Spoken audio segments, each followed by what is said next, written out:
তাহলে ঘটনাটা আধা ঘন্টা হয় নাই, ঘটনাটা হওয়ার পর আর কি পুরো বাংলাদেশের সবগুলা চ্যানেলে কি নিউজ করতেছে। মানে আধা ঘন্টার ভিতরে পুরো বাংলাদেশে কিভাবে ভাই নিউজ, যারা ভিতরে স্টাফ ছিল কারো উপর হাত তুলে নাই, গায়ে হাত তুলে নাই, শুধু এরা কি ল্যাপটপ ভাঙছিল কয়েকটা। সে আওয়ামী লীগের হয়ে সরকারকে বিভ্রান্ত করার জন্য অতি অল্প বাজেটের বাংলা সিনেমা দেখিয়েছে। হাতুড়ি আর লাঠি দিয়ে ভাঙচুর করা আমাদের কাজ না।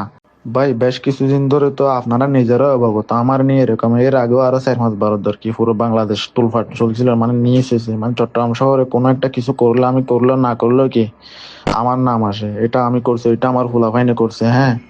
তো এখন কথা হচ্ছে যে ভাই চকবাজারে যে ঘটনাটা হয়েছিল, ঠিক আছে, ঘটনাটা হলো একটা সম্পূর্ণ একটা সাজানো নাটক। সাজানো নাটক যদি ভাই না হয়, তাহলে ঘটনাটা আধা ঘন্টা হয় নাই, ঘটনাটা হওয়ার পর আর কি পুরো বাংলাদেশের সবগুলা চ্যানেলে কি নিউজ করতেছে। মানে আধা ঘন্টার ভিতরে পুরো বাংলাদেশে কিভাবে ভাই নিউজ করবে, ধরেন একটা ঘটনা হয়েছে, একটা টাইম লাগবে না নিউজ করতে বা গণমাধ্যম কর্মী যারা আছে এদের কাছে এটা পৌঁছাইতে।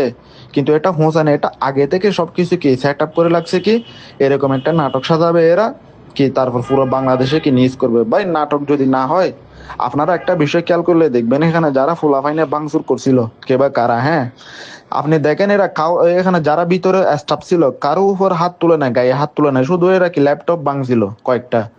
কারণ গায়ে হাত না তোলার কারণটা কি, আরো সবাই এরা এদেরকে কি ভিতর থেকে বাইর করে দিচ্ছে, ঠিক আছে। এটা হচ্ছে যে ভাই পুরোটা একটা সাজানো নাটক। সে হচ্ছে যে অর্থ পাচারকারী সালামের অনেক কালো টাকা সে সিঙ্গাপুরে পাচার করেছে।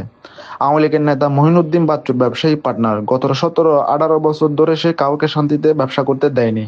এখন সে নিজের অতীতের অপকর্ম ঢাকার জন্য এসব ঘটনা সাজিয়েছে। সে আওয়ামী লীগের হয়ে সরকারকে বিভ্রান্ত করার জন্য অতি অল্প বাজেটের বাংলা সিনেমা দেখিয়েছে।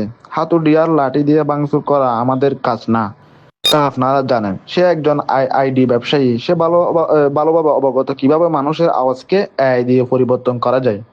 এখানে সে এআই দিয়ে সেটাই করেছে। একে বলেন ভালো হয়ে যেতে, আমরা শুরু করিনি কিন্তু বাধ্য করলে করব, এবং সেটা অল্প বাজেটের বাংলা সিনেমার মতো হবে না, ইনশাল্লাহ।